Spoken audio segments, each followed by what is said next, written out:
রাতে ঘুমানোর সময় আমার স্ত্রী যখন আমার বুকের উপরে এসে শুয়ে পড়ল, তখন আমি বেশ বিরক্তি নিয়ে ওকে বললাম, সারাদিন কাজ করে রাতে তোমার জন্য একটু শান্তিতে ঘুমাতেও পারি না। এমন ন্যাকামো না করলেও তো পারো, তোমার জন্য কোনো কাজে শান্তি নেই আমার। আমার স্ত্রী তখন বলল, তুমি তো জানো আমি তোমার বুকে মাথা না রাখা পর্যন্ত ঘুমাতে পারি না। তুমি যত যাই কিছু বলো না কেন, আমি তোমার বুকেই মাথা রেখে ঘুমাবো। রেগে গিয়ে বললাম, তুমি মরে গিয়েও তো আমাকে মুক্তি দিতে পারো, রোজ রোজ এমন অশান্তি আমার আর সহ্য হয় না। এমন একটা বস্তা গায়ের উপর থাকলে কি কেউ ঘুমাতে পারে? মন খারাপ করে আমার স্ত্রী বলল, আমি তো শুধু রাতের বেলায় বুকে ঘুমাই, আর তো কখনো জ্বালাতন করি না। আমার মাথা ব্যথা করছে, একটু হাত বুলিয়ে দাও। এই কথাটা বলে আমার হাতটা নিয়ে ওর কপালের উপর রাখলো। হাজারবার বলার পরেও, এমনকি গায়ে হাত তুলেও ওর এই স্বভাবটা আমি কোনোদিন পরিবর্তন করতে পারিনি। আপনারা নিশ্চয়ই ভাবছেন, আমার স্ত্রী আমার বুকের উপর ঘুমালে আমি কেন এত বিরক্ত হই। আসলে ওকে আমার এখন ভালো লাগে না। আমার অন্য একটা মেয়ের সাথে রিলেশন আছে, কিন্তু কিছুতেই মিতাকে বলতে পারি না। মিতা আমার স্ত্রীর নাম। এমন বেহায়া মেয়ে আমি খুব কম দেখেছি। ওর জন্য রাতে কণিকার সাথে তেমন কথা বলতে পারি না। ঘুমাতে এলে আমাকে ধরে রাখে, গায়ের সাথে মনে হয় খুব গরম কিছু লেগে আছে। মিতার কপালে হাত রেখে বুঝতে পারলাম ওর গা অস্বাভাবিকভাবে গরম, হয়তো জ্বর এসেছে। শীতের রাতে গরম কিছু কার না ভালো লাগে। আমি হাতটা ওর কপালের সাথে চেপে ধরে রাখলাম। ওর কিছু কষ্ট কমবে এই জন্য নয়, বরং এত সময় কম্বলের বাইরে রাখা হাতটা নিমেষেই গরম হবে সেই আশায়। সকাল 8টায় ঘুম ভেঙে দেখলাম মিতা আমার বুকের উপর ঘুমিয়ে আছে। গায়ে হাত দিয়ে বুঝলাম গা রাত থেকেই অনেক বেশি গরম হয়ে আছে। কয়েকবার ডাক দিলাম, কিন্তু কোনো সাড়া দিল না। ওকে বুকের উপর থেকে সরাতে গিয়ে খেয়াল করলাম আমাকে বেশ শক্ত করেই ধরে আছে। তবুও ফ্রেশ হতে চলে গেলাম, কিন্তু মিতার অবস্থা ক্রমশই খারাপ হচ্ছে।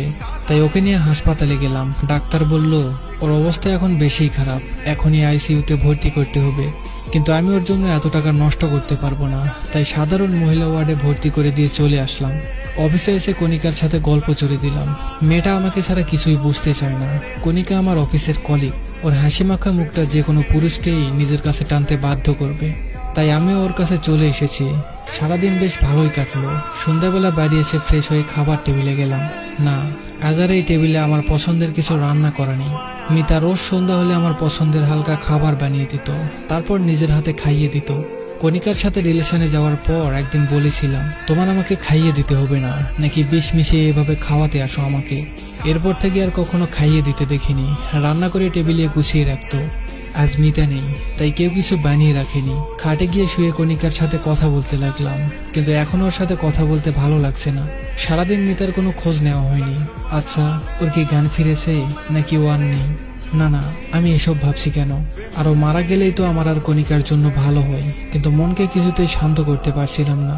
সাথে পেটও বুঝিয়ে দিচ্ছে তার খাবার চাই, কিন্তু এখন বাইরে যেতে ইচ্ছে করছে না। আর মনে বলে উঠলাম, মিতা, আজকে রাতে না খাইয়ে রাখবে নাকি? তুমি আসলেই কোনো কাজের না। দুপুরে টিফিনটাও দাওনি আজ। হঠাৎই খেয়াল আসলো মিতা তো হাসপাতালে ভর্তি। মেয়েটার আর কোনো খোঁজ কেন নিলাম না? সকালে একবার যেতে হবে হাসপাতালে, দেখি কেমন আছে। এখন ঘুমিয়ে পড়ি, কিন্তু শুয়ে কোনো শান্তি পাচ্ছি না, কিছুতেই ঘুম আসছে না। আজ মিতা নেই বলে কি এমন হচ্ছে? হয়তো বুকের উপর কেউ না থাকলে ঘুম আসে না। অভ্যাসটা খারাপ হয়ে গেছে। রাত যত বাড়ছে মিতার কথা তত বেশি মনে পড়ছে, সাথে ক্ষুধাটাও বেড়ে চলেছে। কিছু সময় এপাশ ওপাশ করলাম, কিন্তু ঘুমাতে পারলাম না। উঠে গিয়ে ফ্রিজ খুলে খাবার আছে কিনা দেখতে গেলাম। গিয়ে দেখলাম 2টা চিংড়ি মাছ আর কাল রাতের তরকারি রাখা, সাথে ভাতও আছে। খাবারগুলো নিয়ে টেবিলে খেতে বসলাম। হঠাৎ মনে পড়ল মিতা কাল রাতে খায়নি। আমি ওকে 4টা মাছ রান্না করতে দেখেছিলাম, ভালোই হয়েছে। এখন আমি খেতে পারবো, কিন্তু গলা দিয়ে নামছে না। আগে চিংড়ি মাছ রান্না হলে মিতা আমার পাশে এসে বসে থাকতো আর ম্যাও ম্যাও করে ডাকতো, মানে তাকে খাইয়ে দিতে হবে। চিংড়ি মাছ ওর সব থেকে পছন্দের খাবার ছিল। খাবারগুলো রেখে ঘরে চলে এলাম। হঠাৎ মনে হলো কেউ আমার বুকের উপরে এসে শুয়ে পড়েছে, কিন্তু না, কেউ নেই। মিতাকে খুব দেখতে ইচ্ছে করছিল। ফোনটা বের করলাম, কিন্তু এতে মিতার কোনো ছবি নেই। কণিকা সব ডিলিট করে দিয়েছিল। কিছু ভালো লাগছে না, তাই বাইক নিয়ে হাসপাতালের দিকে রওনা দিলাম ওকে দেখে আসবো বলে। কিন্তু হাসপাতালে গিয়ে জানতে পারলাম এত রাতে মহিলা ওয়ার্ডে কোনো ছেলেকে ঢুকতে দিবে না। কিছু করার নেই বলে ডাক্তারের কাছে ওর খোঁজ নিতে গেলাম। ডাক্তারকে বললাম সকালে যে মেয়েটাকে ভর্তি করানো হয়েছিল তার কি অবস্থা। ডাক্তার বলল ওনার অবস্থা খুব খারাপ, শরীর কোনো রেসপন্স করছে না, স্যালাইনও টানতে পারছে না শরীর। আইসিইউতে না রাখলে যে কোনো সময় খারাপ কিছু হতে পারে। বললাম তাহলে তাড়াতাড়ি আইসিইউতে রাখার ব্যবস্থা করুন। ডাক্তার বলল এখন আইসিইউতে কোনো সিট খালি নেই। আপনাকে অন্য কোথাও দেখতে হবে। একটা সিট খালি ছিল যা বিকেলে বুক হয়ে গেছে। ডাক্তারকে কিছু না বলে চলে এলাম সেখান থেকে। শহরে আর কোনো ভালো হাসপাতাল নেই, বাইরে নিতে গেলে এখন অনেক সময় লাগবে আর অনেক টাকা খরচ হবে। বাড়ি ফিরে এলাম, কিন্তু বাড়ি ফিরলে মিতাকে বেশি মনে পড়তে থাকলো। কণিকার জন্মদিনে আমার কাছে টাকা ছিল না, অনেক চিন্তায় ছিলাম।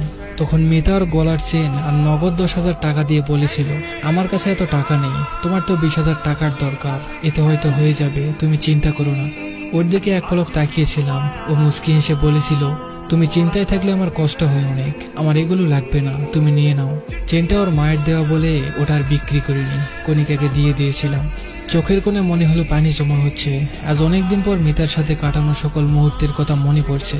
আমাদের ভালোবাসার তো কোনো কমতি ছিল না, তাহলে কেন এত দূরত্ব তৈরি হলো আমাদের ভিতর? মিতা আমাকে নিজের সবটা দিয়ে আগলে রেখেছিল, তাহলে আমি কেন মিতাকে কষ্ট দিলাম? অফিস থেকে ফিরতে মিতা আমাকে রোজ জড়িয়ে ধরতো। একদিন ওকে বললাম, ছেলেদের শরীর লাগলে ব্যবসা করো, কিন্তু আমাকে এত বিরক্ত করো না। সেদিনের পর থেকে মিতা আর আমাকে জড়িয়ে ধরতো না। শুধু রাতে আমার বুকে ঘুমানোটাই পরিবর্তন করতে পারিনি। ওর নাকি আমার বুকে না ঘুমালে ঘুম আসে না। আমিও একসময় ওকে বলতাম, তুমি আমার বুকে না ঘুমালে আমার ঘুম আসে না। আজ বুঝতে পারছি কথাটা আমি মিথ্যা বলতাম না। রাত 3টা বেজে গেল, এখন আমি ঘুমাতে পারিনি। সকাল হতেই হাসপাতালে চলে গেলাম। আজকে মিতাকে আইসিইউতে রাখবো, এখানে না হলে অন্য কোথাও। মিতাকে ছাড়া আমি এক রাতও থাকতে পারি না। আমার করা সব কাজের জন্য মাপ চাইবো, আর কষ্ট দিব না ওকে। হাসপাতালে গিয়ে জানতে পারলাম কাল রাতে একটা মেয়ে মারা গেছে। না, এটা মিতা হতে পারে না। মিতা আমাকে কথা দিয়েছিল আমাকে রেখে যাবে না, আমাকে ছাড়াও থাকতে পারে না। মিতা নিশ্চয়ই ওর কথা রাখবে, কিন্তু আমাকে ভুল প্রমাণ করে দিল। মিতার প্রাণহীন দেহটা কেমন নিষ্পাপভাবে ঘুমিয়ে আছে। খুব শক্ত করে ওকে জড়িয়ে ধরলাম। শেষ কবে ওকে জড়িয়ে ধরেছিলাম মনে নেই। ওর মুখের কাছে মুখ নিয়ে বলতে লাগলাম, তুমি বলতে না তুমি আমাকে ছাড়া থাকতে পারো না, তাহলে আজ থেকে কি করে থাকবে? জানো, কাল রাতে আমি তোমাকে ছাড়া ঘুমাতে পারিনি। গায়ের উপর একটা বস্তা না থাকলে কি আর ঘুম আসে? কে আমাকে রোজ পছন্দের খাবার রান্না করে দিবে? কে আমাকে এতটা আগলে রাখবে? আমি তোমাকে আর কষ্ট দিব না।